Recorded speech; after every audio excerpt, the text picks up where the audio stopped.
জলের ভাপেও যে এত মজার কেক বানানো যায় আর সেটা হবে নরম তুলতুলে আমি ভাবতেও পারিনি। তো আজকে তোমাদের সঙ্গে জলের ভাপে ছানা নরম তুলতুলে মালাই কেকের রেসিপি শেয়ার করব, কোনো রকম ওভেন ছাড়াই আর খুবই সহজ এটা বানিয়ে নিতে পারবে। আর এই কেক খেতে এত মজার যে একবার বানিয়ে খাওয়ার পর রোজ রোজ বানিয়ে খেতে ইচ্ছা করবে।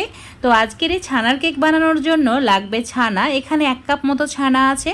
তো এখন এটাকে একটা মিক্সার জারের মধ্যে নিয়ে নিতে হবে। এবার যে কাপের মাপ করে ছানা নিয়েছি ঠিক সেই কাপের মাপ করে 1 কাপ সুজি অ্যাড করে দিতে হবে।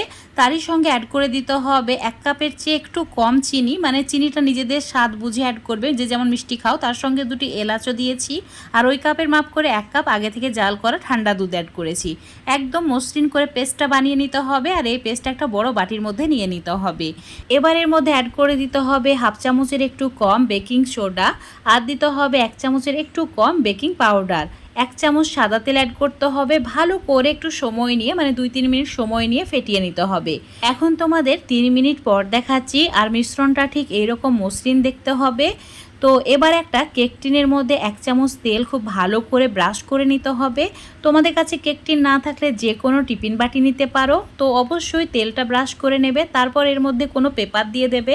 আমি এখানে বাটার পেপার গোল করে কেটে অ্যাড করেছি। তোমরা নর্মাল যে পেপার হয় সেগুলো অল্প একটু তেল ব্রাশ করে অ্যাড করে দিতে পারো, তাহলে কেকটা খুব সহজে ডিমোল্ড হয়ে যায়। এবার যে কেকের মিশ্রণটা রেডি করে রেখেছিলাম সেটা অ্যাড করে দিতে হবে। তারপর কেকটাকে স্টিম করে নেওয়ার জন্য চুলার উপর একটা বড় সাইজের কড়াই নিতে হবে। কড়াইয়ে 1 থেকে 1.5 গ্লাস মতো জল অ্যাড করে দেবে। তারপর একটা স্ট্যান্ড বসিয়ে ঢাকা দিয়ে জলটাকে একটু গরম করে নিতে হবে। জল যখন এরকম গরম হতে শুরু করবে, মানে বুদবুদ শুরু হবে, তখন কেক টিনটাকে স্ট্যান্ডের ওপরে বসিয়ে ঢাকা দিয়ে 20 মিনিট মিডিয়াম ফ্লেমে স্টিম করে নিতে হবে। এখন 20 মিনিট পর দেখাচ্ছি। দেখতেই পাচ্ছ কত সুন্দরভাবে কালারটাও চেঞ্জ হয়ে গেছে আর কেকটাও খুব ভালোভাবে রেডি হয়ে গেছে।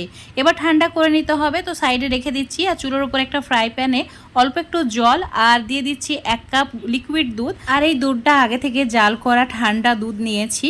তো দুধটা অ্যাড করে দেওয়ার পর দিয়ে দিতে হবে 1/2 কাপ মতো চিনি, আর তার সঙ্গে দিতে হবে 1/2 কাপ গুঁড়ো দুধ। এবার এই 3টি উপকরণ ভালো করে একসঙ্গে মিশিয়ে নিতে হবে। চুলোর ফ্লেমটা মিডিয়াম টু লো করে রাখা আছে। কিছুক্ষণের মধ্যে দেখতে পাবে এটা ঘন হয়ে যাচ্ছে। খুব বেশি ঘন করে ফেললে হবে না, ঠিক এইরকম একটু ঘন হলেই হবে। এখন এই মালাইটা সম্পূর্ণ ঠান্ডা করে নিতে হবে। তো চুলো থেকে নামিয়ে এটা এখন রেখে দিচ্ছি সাইডে। এবার কেকটা সম্পূর্ণ ঠান্ডা হয়ে গেছে আর দেখেই বোঝা যাচ্ছে যে কত নরম তুলতুলে হয়েছে। তো ডিমোল্ড করে নেওয়ার পর তোমাদের দেখো এটার কালারটা, মানে দুটো সাইডই, নিচের দিকটাও আর উপর দিকটাও একদম পারফেক্ট একটা কালার এসছে। তো একটা কাঁটা চামচ দিয়ে ঠিক এইভাবে ছোট ছোট ছিদ্র করে দিতে হবে, যাতে মালাইটা খুব সুন্দরভাবে ভেতর পর্যন্ত সোক করে নেয়।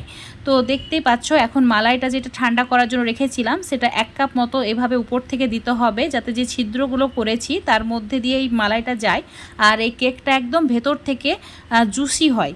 তো তার জন্য উপর থেকে এভাবে দিয়ে দেবে। তারপর অল্প একটু যে কোনো বাদাম গ্রেট করে দেবে, তাহলে দেখতেও ভালো লাগবে আবার খেতেও ভালো লাগবে। তো এখানে 2টি পিস্তা বাদাম গ্রেট করে দিয়েছি। তারপরে কেকটাকে 1 ঘন্টার জন্য নর্মাল ফ্রিজে রেখেছিলাম। এখন তোমাদের 1 ঘন্টা পর দেখাচ্ছি। এই কেকটা এখন অনেক চিল্ড হয়ে গেছে, মানে দারুণ ঠান্ডা হয়েছে। আর এই মালাই কেকটা ঠান্ডা খেতে খুবই ভালো লেগেছে। তো অবশ্যই তোমরাও ফ্রিজে রেখে তারপর খাবে, দেখবে একদম অসাধারণ স্বাদ হয় আর মুখে দিলে একদম গলে যায়। তো বন্ধুরা অবশ্যই জলের ভাপে এইরকম মালাই কেক একবার হলেও বানিয়ে খেয়ে দেখবে। এটা খেতে সত্যিই বন্ধুরা অসাধারণ স্বাদ। আর দেখতেই পাচ্ছ কত সহজে এটা কেটে যাচ্ছে, একদম পারফেক্ট হয়েছে। তো আজকের রেসিপিটা ফলো করে বাড়িতে অবশ্যই একবার বানিয়ে খেয়ে দেখবে। আশা করছি রেসিপিটা ভালো লেগেছে। ভালো লাগলে অবশ্যই লাইক শেয়ার কমেন্ট করে দেবে। ফেসবুক থেকে দেখলে পেজটাকে ফলো করে নেবে, ইউটিউব থেকে দেখলে চ্যানেলটাকে সাবস্ক্রাইব করে রাখবে।